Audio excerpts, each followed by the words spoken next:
আমরা আজকে spray painting শিখব। স্প্রে পেন্টিং করা মানে আমরা রঙটাকে স্প্রে করার মতন ছড়িয়ে রঙটাকে ব্যবহার করব। তো সেটা কিভাবে করব, মানে আমরা একটা পেপার, এটা আমি একটা পেপার পেয়েছি কাছে, আজকে সাদা কাগজ নাই বলে তোমরা সাদা কাগজের উপরে যে কোনো একটা ড্রয়িং করবে। সেই ড্রয়িংটাকে এইভাবে কাটবে। আমি একটা ঘোড়া এঁকেছি, দেখো এখানে এই ঘোড়াটাকে এমনভাবে কেটেছি যে এই জায়গাগুলো একটু যাতে জুড়ে থাকে সেই মতো করে কেটেছি। এখানে আরও নকশা আমরা আরও ধৈর্য ধরে এটা কিন্তু করতে পারি। তোমরা সেটা ঘরে বসে সুন্দর করে ধৈর্য ধরে করবে। আমি তোমাদেরকে জাস্ট একটা ডেমো দেখানোর জন্যে এটা আমি একটা শর্টকাটে করেছি, ঠিক আছে। এরপরে এটাকে আমি দেখো এই পেপারটা এইভাবে কেটেছি, তো এবারে এটা এইরকম করে রাখবো, এটা সমানভাবে রাখবো সোজা করে রেখে আমি এই দিকে করছি কি, ঘোড়াটা এইটাকে বলে যেটা ফাঁক হয়ে গেছে সেটাকে বলে নেগেটিভ, আর যেটা কাগজটা আছে এটা হচ্ছে পজিটিভ। কিন্তু যখন নেগেটিভটাকে আমি স্প্রে করব তখন নেগেটিভটা হয়ে যাবে পজিটিভ, কারণ সেখানেতে রঙটা ধরবে, ফাঁকা জায়গায় রং ধরবে, তখন সেটা হয়ে যাবে পজিটিভ, খাতাটা তখন নেগেটিভ। আমি ঘোড়াটাকে এই দিকটায় করছি, আবার উল্টিয়ে এইভাবে এই দিকটায় করব, তাহলেই একই রকম ঘোড়া দু সাইডে দুটো সমানভাবে করতে পারবো। তো এখন এই দিকেও করতে পারি, এই দিকটা দিকেই করি। আমরা এটা পোড়ামাটির ঘোড়া এঁকেছি, ঠিক আছে। তাহলে এটাকে সুন্দরভাবে এখন সাইজ করছি আমি করে। এই যে পেপারটা কোথায় গেল গো, এই যে এটা আমি ঠিক করে রাখছি আগে, এরকম করে ধরলাম, ওকে। এই দিকটা তো দেওয়ার দরকার নাই, সেই জন্য এই দিকটা আমি চাপা দিয়ে দিচ্ছি। আর এই দিকটাও যাতে রঙটা না যায় খাতাতে, সেই জন্য এই দিকটাও চাপা দিচ্ছি, ওকে। এইটি এবারে এগুলোকে কি করতে হবে বলো তো, দাও পাথরগুলো দাও, পাথর দাও, দাও। এই পাথরগুলো দিয়ে এগুলোকে চাপা দিতে হবে।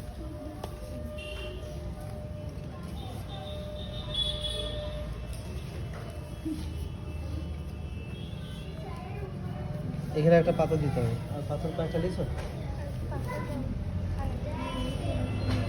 এরকম করে পাথর দিয়ে চাপা দিতে হবে যাতে ডিজাইনটা সুন্দরভাবে আসে। সূক্ষ্ম সূক্ষ্ম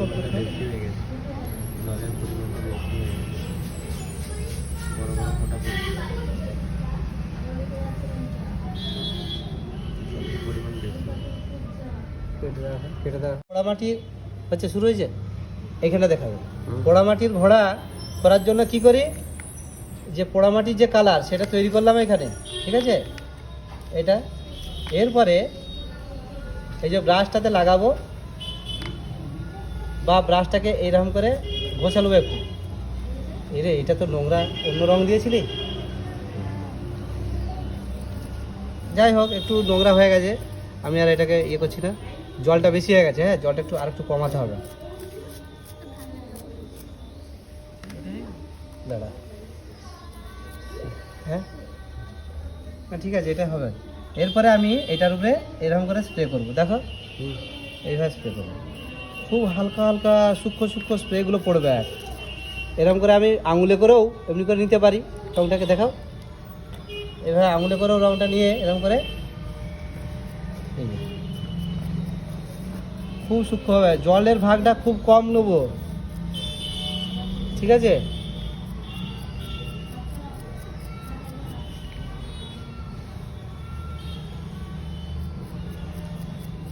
এইভাবে করে যাব এত সূক্ষ্মভাবে, দেখে যাও।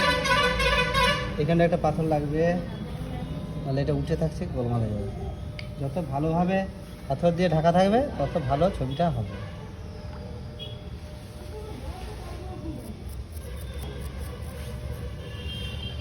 এরকম করে রঙটা আমি আঙুলে করে নিয়ে আসছি, আর এখানে দিয়ে এইভাবে ঘষছি, ঠিক আছে।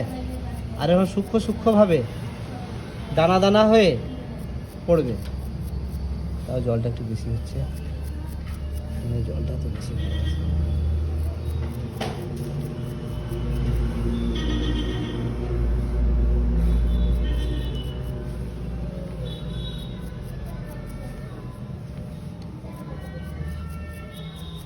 একটু তাড়াতাড়ি করতে চাইলে তখন জলটা বেশি দিতে হচ্ছে, কিন্তু তোমরা ধীরে সুস্থে করবে কিন্তু, হ্যাঁ তাড়াহুড়ো একদম করো না।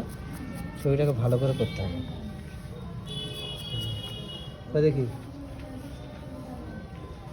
এটা একদমই হয়নি নিচেটা, যেমন যে করে তুই আগে আগে পেন্সিল স্কেচটা করে দেখাতে হতো নে। হ্যাঁ, এটা ঠিক আছে। পেন্সিল স্কেচটা না করে তুই দেখে দিলি, ভুলটা এবার বলবো কি করে, ঠিক করবি কি করে তুই? এটা আমাকে এডিটিং করতে হবে এই কথাগুলো। গোলমাল দেখছো, নাহলে পুরো ডাইরেক্ট দিয়ে দিতে পারা যেত।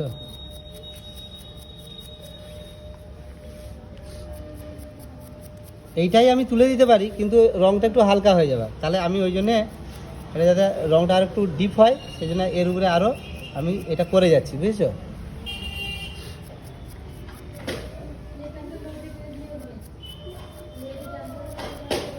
খুব বেশি ডিজাইন আমি করিনি ঘোড়াটাতে, খুব হালকা করে করেছি, জাস্ট আমি যে জিনিসটা দেখানোর জন্য।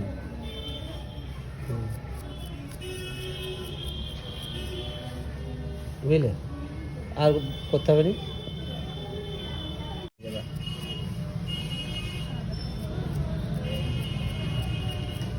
নিচেটা ঢাকা দেওয়া হয়নি বলে নিচেটা কালার হয়ে গেল।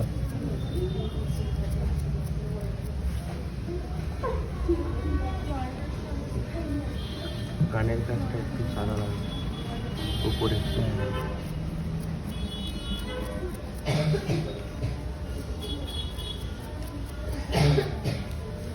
আরো ডিপ করতে হবে, হাতগুলো ক্ষয়ে যাবে একটু দে।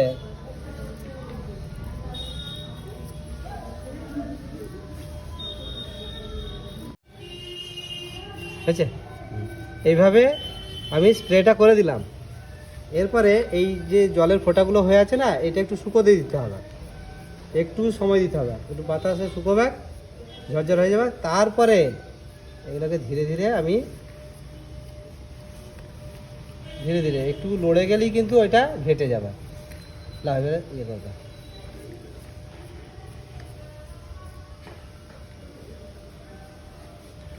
আমারও তো সময় নাই, ওই জন্য আমি ওই ঘেটে যাই, যাক এখানটি ফাঁক হয়ে গেল।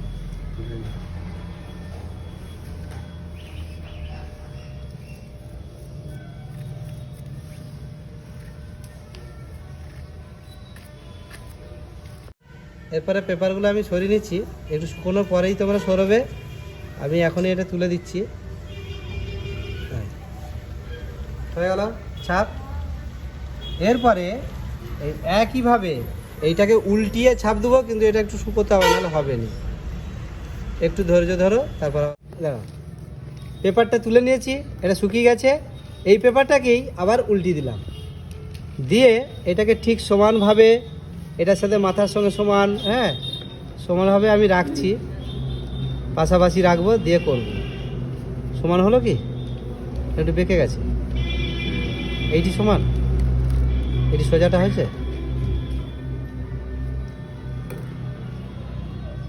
এটি সোজা করাটি হচ্ছে ব্যাপার। এটি এটি, তাই তো সোজা হয়েছে। এরপরে আমি এগুলো ঢাকা দিয়ে দিচ্ছি পেপার দিয়ে, যেমন ওইটা ঢাকা দিয়েছিলাম।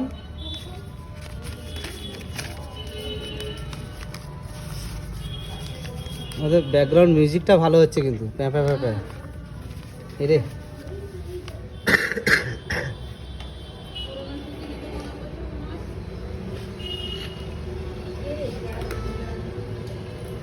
সূক্ষ্ম করে এমন কথাটি বলে দিল, মনে না পড়লেও মনে পড়ে গেল।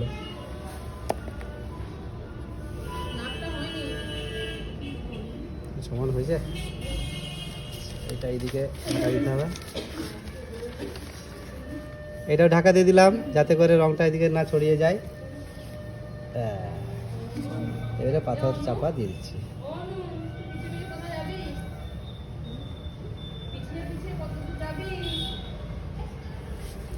আজকে তোমরা শুধু দেখো, করছো, দেখতে দেখতে করছো, সেটাও ভালো।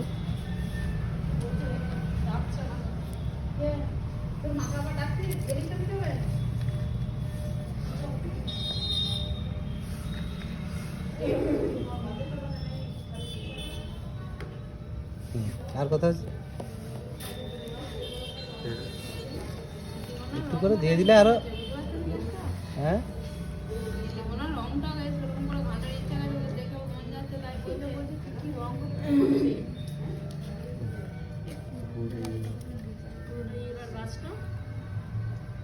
ডার্কিং লাইট ডিম দিয়ে করতে হবে, ডিমটা হালকা একটু ঠিক আছে।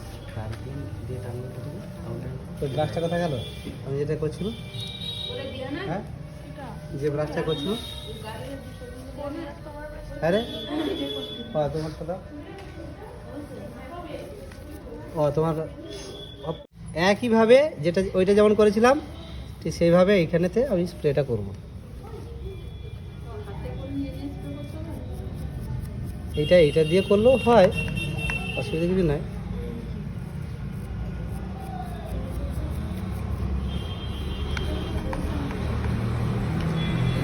রংটা এটাতেই চুষে নিয়েছে পুরো। এই যে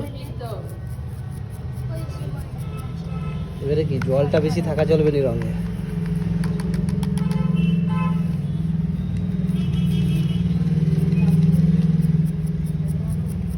ব্যাস, আর এটা তুলতে হবে না, একইভাবে এটা করে যাবো। ওইটা যেমন দিয়েছি একই তো, এটা দেখানোর কিছু নাই তো।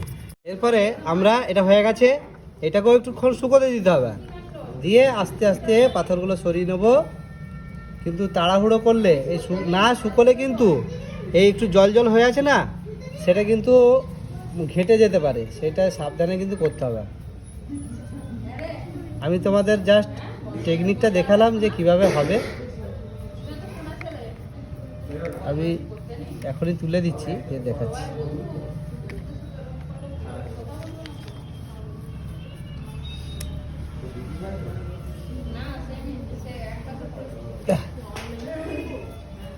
ঠিক আছে, এরপরে কি করতে হবে, এই চারদিকে বর্ডার করতে হবে। বর্ডারটা কীভাবে করবে, ওই যে এরকম করে পেপারটা রাখলে, এরকম করে রাখলে ব্যাস। এবার এই ফাঁকাটাতে স্প্রে করে দিবে, এইভাবে এদিকেও করবে এইদিকেও করবে। এবার পুরো বর্ডারটা করলে তবে এটা ছবিটা একটা কমপ্লিট ছবি হবে। ঠিক আছে।